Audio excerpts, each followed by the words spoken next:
мобильные телефоны отключить. Главный тренер хоккейного клуба Авангарда Боба Хартли и главный тренер хоккейного клуба Спартак Олега Знарок. Мистер Хартли, я вас спрашиваю первым прокомментировать сегодняшний матч. Спасибо.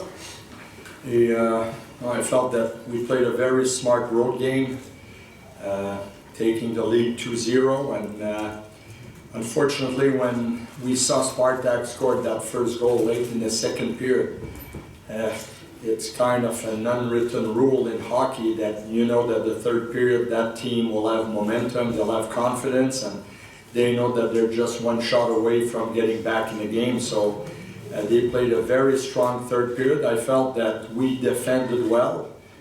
We were maybe a little too passive at times, but with all the veterans missing right now, there's lots of guys that are playing out of their role, their responsibilities, but it's a great investment for us right now. Those players will get better, and as you saw, they tied the game, and then don't ask me to comment the winning goal in OT. I didn't see it. I thought that the goalie had the puck in his glove, and I started to look at the bench, and players started to jump, the puck was in the net, so I still didn't see how it would go in.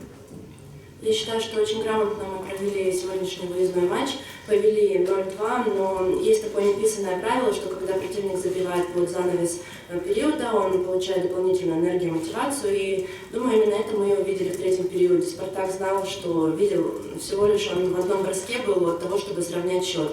Так оно и получилось. Но у нас сейчас многих ребят нет в составе, и многие действуют не на своих привычных ролях, но тем не менее они выкладываются по полной, и думаю, что в третьем периоде мы неплохо действовали в обороне. Если вы попросите меня прокомментировать гол в овертайме, этого я сделать не смогу, поскольку я думал, что шайба находится в ловушке вратаря, и потом только увидел, что ребята на скамейке радуются, и что шайба пересекла линию ворот.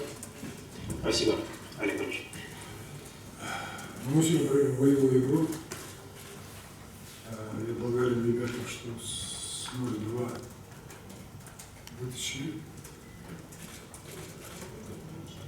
И на самом деле сегодня хорошая игра была с нашей стороны. Именно командная игра, именно бойцовская игра. Можно забивать больше двух. Вот все в порядке. Спасибо. С кого из вас начнем, коллеги? Опять же, сегодня помимо Кутейкина и Гудачек травмированных не было сразу ряда ключевых игроков: Хохлачева, Даугавича, Зубова. Что с ними, почему они прошли состав? Все в порядке, наверное, везде. Мы решили выйти таким составом и показать, что мы можем этим составом сыграть. Следующий вопрос. Пожалуйста. Олег Валерьевич, у Павла Хомченко была первая игра в стартовом составе за карьеру в КХЛ. Первое, что случилось в овертайме, но как в целом можно оценить его игру, насколько вы довольны? Я думаю, что, естественно, парень немножко нервничал, первая игра, и такая ответственность, и с такой командой мы играем, солидной. Вот. Я скажу, что, несмотря на то, что вы сказали в овертайме, молодец, не будущий. Следующий вопрос, Дмитрий. Сразу в продолжение этого вопроса. Вы как-то поддержали его вот после того, что... Конечно, поддержал. Что сказали? Сказал, что как обычно, наверное. Со всеми бывает. Все фразы, которые положено говорить в этой ситуации. Спасибо. Еще, пожалуйста.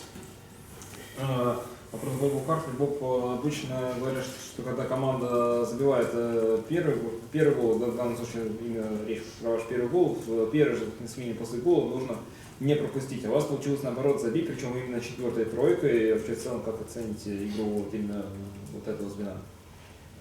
They often say that when you score the first goal, the most important thing is not to miss the next shift. But what we managed to do was we scored right away with our so how can you evaluate it? It was a huge goal by Grachov, very important, and it was great to see that line get rewarded. Like Koshalev, Grachov, and Nikita Sherbak. They played a pretty solid game for us. They skated well and good, and I felt even like at 2-0, this is where we played our best hockey. Like Spartak started to pressure, and Shirokov had one or two great chances. Semyonov had a great chance, and we couldn't score. So obviously, if we would have scored on those chances, it would have been like an easier game on our side, but that's the way the game goes. Like their goalie made some big saves at that time. Я очень рад, что это звено сегодня смогло отличиться, потому что Грачев, Кошелев, Щербак, они здорово работают, хорошо катаются, и они приносят пользу нашей команде. Вообще, я думаю, что при счете 0-2 мы демонстрировали лучшую игру, и Спартак давил на нас, и очень было много моментов у Широкого, мог отличиться, Семенов мог забросить, и думаю, что если бы им это удалось, то все могло сложиться иначе, и достаточно проще для нас, но все так, как оно и случилось. Вопрос. Боба Хартли. Очень много травмировок на самом старте чемпионата.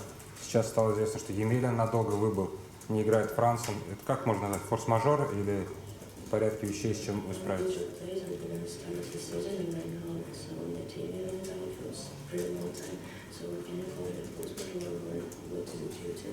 Character. We're a family. We've said it from the start that when Alexander Krylov and Max Ushinsky met me, like, the first request that Alexander Krylov asked me, or one of his priorities, was that Avangard becomes a family. And yes, like we're missing Zernov, we're missing Menuka and Emlyn, Franson, and we're going to miss those guys for a long time.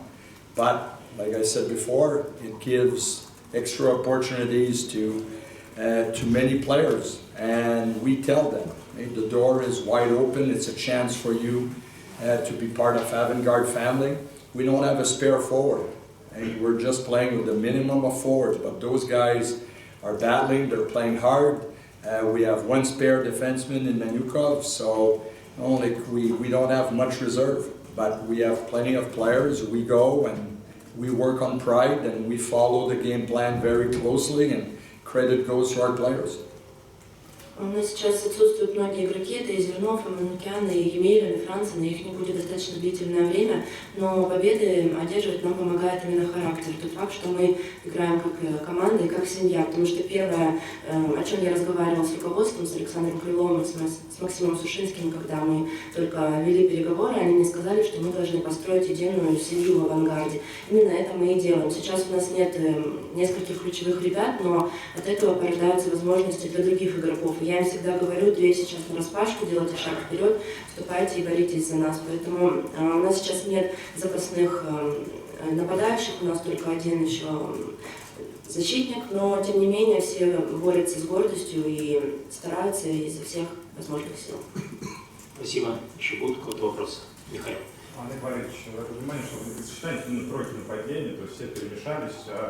Это доставило проблем, поскольку все занимаются и готовятся по одной системе, что должны играть в Да нет, проблем нет, но даже ребята молодые, которые приходят с Шаркова, они знают эту систему, потому что они были с нами на сборах.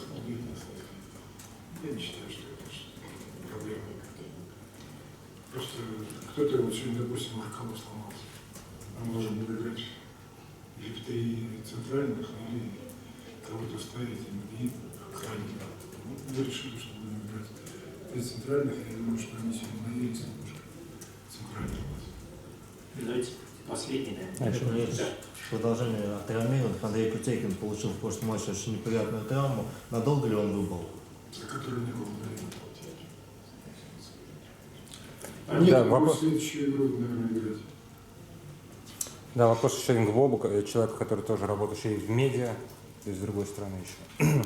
Как только пресса начала писать про то, что Павел Заха будет в Авангарде, эта сделка сразу же сорвалась, и он подписал... Подожди, я задаю вопрос Бобу. Верит ли он в то, что пресса может сорвать такую сделку, пресса, вот этой сумихой, или это вообще не касается журналистов?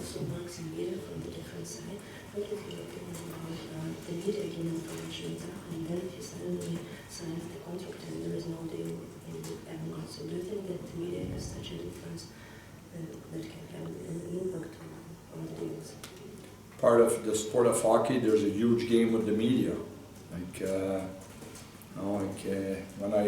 The first thing I did when I got my first NHL job is I hired a lady to show me how to work on TV, how to work on radio, how to do interviews, what to say, what not to say, how to treat media.